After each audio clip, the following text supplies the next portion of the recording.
హైదరాబాద్ ఎర్రగడ్డ మానసిక ఆసుపత్రిలో ఫుడ్ పాయిజన్ జరిగింది. 30 మంది అస్వస్థతకు గురయ్యారు. కార్డియాక్ అరెస్టుతో కరణ్ అనే రోగి మృతి చెందారు.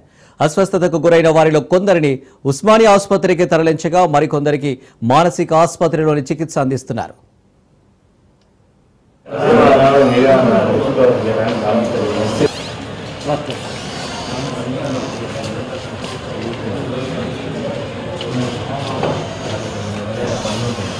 పంపిస్తాం.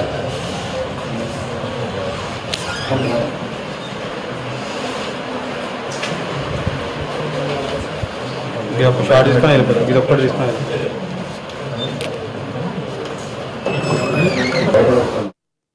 హైదరాబాద్ ఎర్రగడ్డ మానసిక ఆసుపత్రిలో ఫుడ్ పాయిజన్ జరిగింది. 30 మంది అస్వస్థతకు గురయ్యారు. కార్డియాక్ అరెస్టుతో కరణ్ అనే రోగి మృతి చెందారు. అస్వస్థతకు గురైన వారిలో కొందరిని ఉస్మానియా ఆసుపత్రికి తరలించగా మరికొందరికి మానసిక ఆసుపత్రిలోనే చికిత్స అందిస్తున్నారు.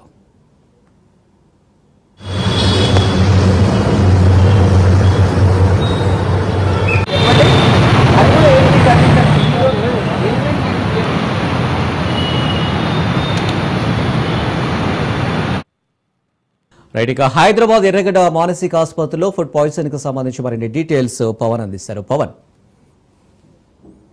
ఎర్రగడ్డ మానసిక హాస్పిటల్లో ఫుడ్ పాయిజన్ అయ్యి 30 మంది తీవ్ర అస్వస్థతకు గురయ్యారు. అయితే ఇదంతా కూడా తెలంగాణ ఆవిర్భావ దినోత్సవంలో ఆపర్చునిటీ చోటు చేసుకుంది.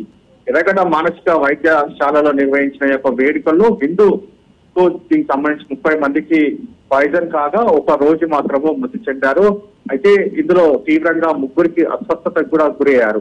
అంటే వారి పరిస్థితి మాత్రం ఇప్పటికే దీనికి సంబంధించి చెప్పలేమని చెప్పి డాక్టర్స్ కూడా అంటున్నారు. మొత్తానికి ఉస్మానియా హాస్పిటల్లో వీరికి వైద్య చికిత్సలు కూడా అందిస్తున్నారు. మొత్తానికి వీరంతా కూడా మానసిక వైద్యశాలలో చికిత్స కొనసాగిస్తున్న వారు. ఈ అంశానికి సంబంధించి వైద్యులు యొక్క సూపరింటెండెంట్ ఈ విషయం తెలపడంతో ఈ యొక్క విషయం కూడా వెలుగులోకి వచ్చింది. మొత్తానికి మాత్రము ఈ యొక్క విషయం పైన ఫుడ్ పాయిజన్ తోనే వీరంతా కూడా అస్వస్థతకు గురయ్యారని చెప్పి కూడా ప్రధానంగా తెలుస్తుంది. పవన్, మరి ఆసుపత్రి వైద్యాధికారులు ఏమంటున్నారు? ప్రజెంట్ ఆసుపత్రి వైద్యాధికారులు మాత్రము మీడియాతో ఎక్కడ కూడా మాట్లాడలేదు. అయితే ఇందులో మాత్రము ప్రస్తుతం ట్రీట్మెంట్ కూడా చేస్తున్నాము. ట్రీట్మెంట్ అనంతరం కూడా దీనికి సంబంధించి పూర్తి వివరాలు చెప్తామని చెప్పి పోలీసులు అంటున్నారు. Right Pawan, thank you.